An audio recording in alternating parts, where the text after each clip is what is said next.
CNBC TV 18 Weekender.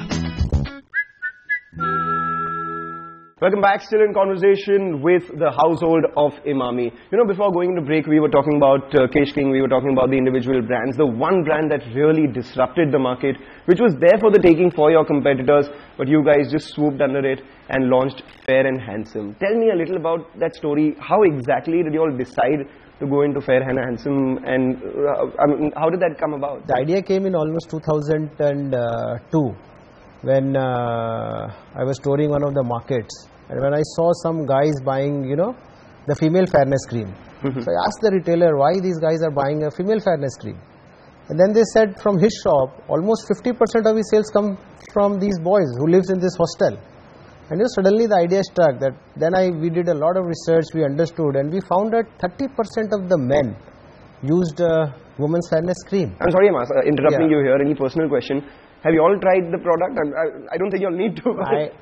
Trust me or not, I'm using this product for the last 12 years and every day. If you had seen me then and now, there's a visible difference in my skin texture. His wife knows that. His wife knows that. Right now, there's this social discord of people saying that we won't endorse fairness creams and this is bound to be racism and this and that. Do you think that really holds value in as far as sales are concerned, or that is just talk? You see sometimes, people have different opinions of it, so we are absolutely fine with it. It individual's opinion. Some people are for it, some people are not for it, and we value everybody's choice.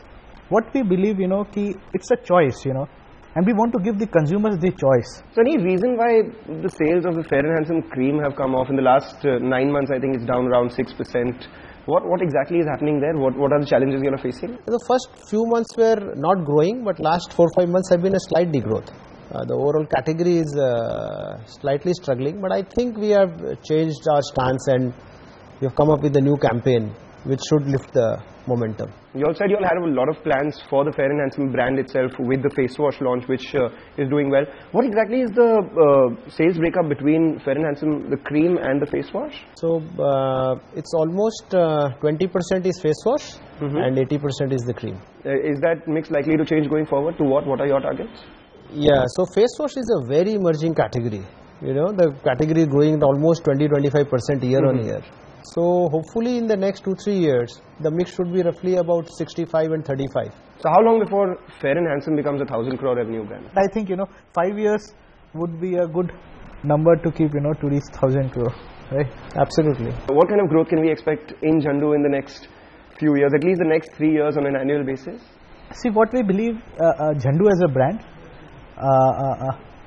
will give us higher growth than the average growth rate of the company. So you are targeting 13 to 15% next year. 18 to 20% could be Zandu? Absolutely. Lots of aches and pains in people's lives now. Or maybe higher. Zandu may go. So 1,000 crore for Zandu by when? So I think in the next 3 years. In the next 3 years for Zandu, in the next 5 years for... we hope so. Talking about Zandu, I want to know that Zandu Balm song story.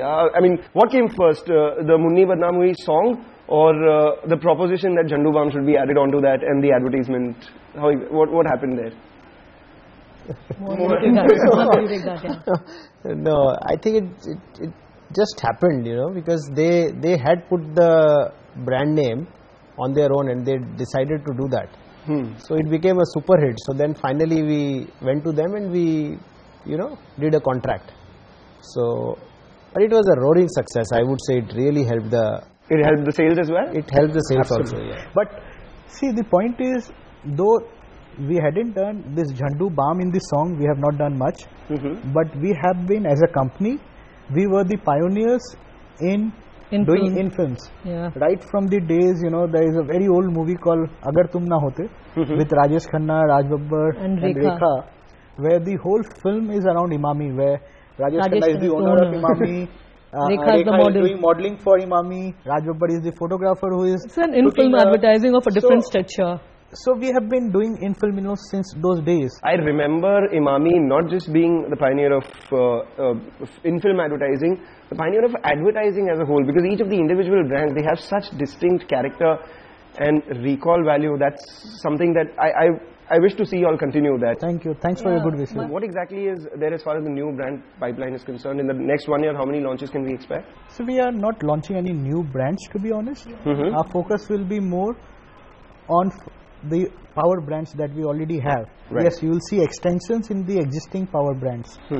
So be it Navratna, be it Fair and Handsome, be it Boro Plus, be it Zandu. Kesh King or Zandu.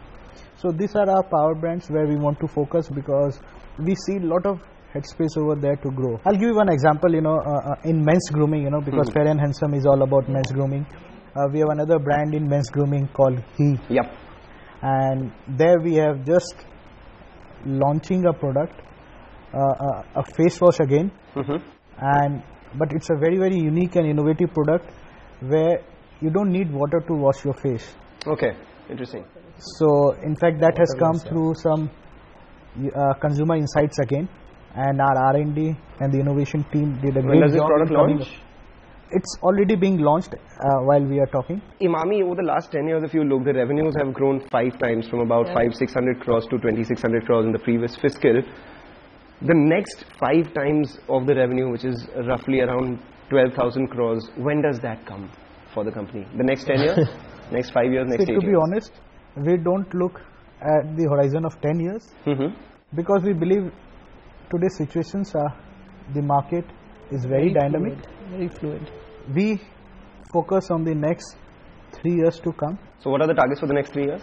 See, we believe, at least we have to grow at 15 to 20% in the next 3 years, and this is without acquisition. And obviously we are looking for acquisitions both nationally as well as internationally. So anything which if we can acquire, so that is a bonus apart from that. 5,000 crores, say for instance, the revenue comes in the next 4 years. Is that a possibility? Absolutely. 5,000 crore 4 years. So yes. at 5,000 crore rupees, what would the revenue profile of the company look like? How much would come from what brand?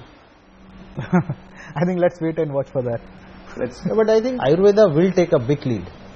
So Zandu has to play a significant role. We have to reach 5,000 crores or even 10,000 crores. So your next acquisition, you all said that you all are looking for acquisitions both national and international. What category would that be in, or what kind of acquisition? See, category it will be what we are actively looking at is certainly personal care and healthcare. So even in personal can be skin care, hair care, whatever. So mostly in personal care and healthcare products. Any announcement that we can hear in the next 6 months at least? I don't think so. But we will be happy to make any announcement if it happens. We'll be most happy to make announcements in the next 6 months. What exactly is the plan for the company in their international business? So if you see our international business, it contributes roughly 14%. Yep. It's not very large compared to some of our peers. But yes, you are right. So the MENAP region and the Africa, those are struggling for us. If you see Bangladesh, that has been going at almost 25-30% year on year. So, but I think what we understand that the worst is over now, and things would improve significantly as far as international is concerned. I think a 20% growth is possible for the next 3 to 5 years in international from here. Ex-MENAP is what you say. No, in totality. You guys have the highest margins in the business, 27%. How long is this sustainable? We have been successful in sustaining it. So, and we don't see immediately any challenge ki why it should not be sustainable, challenged or why it is not sustainable.